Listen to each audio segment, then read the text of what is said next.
So what seemed like a minor train car accident involving Sunrail and a motorist up in Sanford yesterday turns out to be a story that triggers a couple of really important questions in my mind, and here they are. This is the seventh or eighth one of these accidents we have had with Sunrail. And the train's only been up and running, the commuter line, since April of last year. This is unacceptable. People continue to run through these gates to try to beat the train because they don't want to wait for the train to go by. And we've got scores of these crossings along the length of the Sunrail line. And all this guy got was a $164 moving violation ticket. That's not enough of a deterrent. Here's what needs to happen, and I said it on the radio this morning. This makes perfect sense to me. At every Sunrail crossing, there need to be bold signs posted. You run these gates when they're down, you lose your driver's license.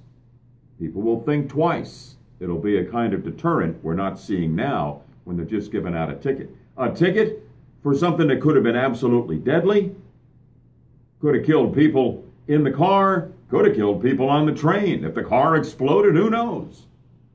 Also, think about the complete lack of consideration here. Screwed up traffic on Airport Boulevard for so many drivers who had nothing to do with him running that crossing. And the Sunrail trains, both directions, were delayed for several hours because of the wreck. This is unacceptable. It's got to stop. We also found out something interesting in this little story. How many people do you think were on that Sunrail train?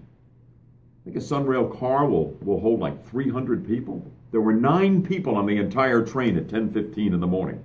No wonder we're not hearing about Sunrail rider statistics so much lately. Something's wrong with Sunrail. They're not attracting people. Maybe it's a marketing issue. Maybe people just find it not convenient enough for them in great enough numbers. But trust me, they've got to find a way to make Sunrail viable, or it's going to all come back to roost. And the taxpayers on all the counties and the city of Orlando along the line are going to have to make up the difference because they will not stop running the Sunrail trains. And the taxpayers will be forced to shell out to subsidize this commuter rail line.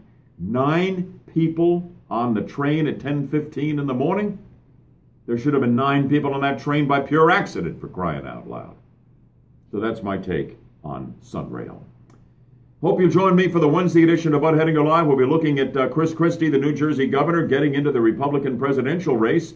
Follow me on Twitter at Bud Hedinger. I'll be tweeting on that, and we'll talk about the Christie candidacy tomorrow. My take and your calls on the hottest topics out there. As always, 6 to 9 a.m. here on the 50,000-watt front porch. News Radio 102.5 WFLA FM, and yes, still on AM 540.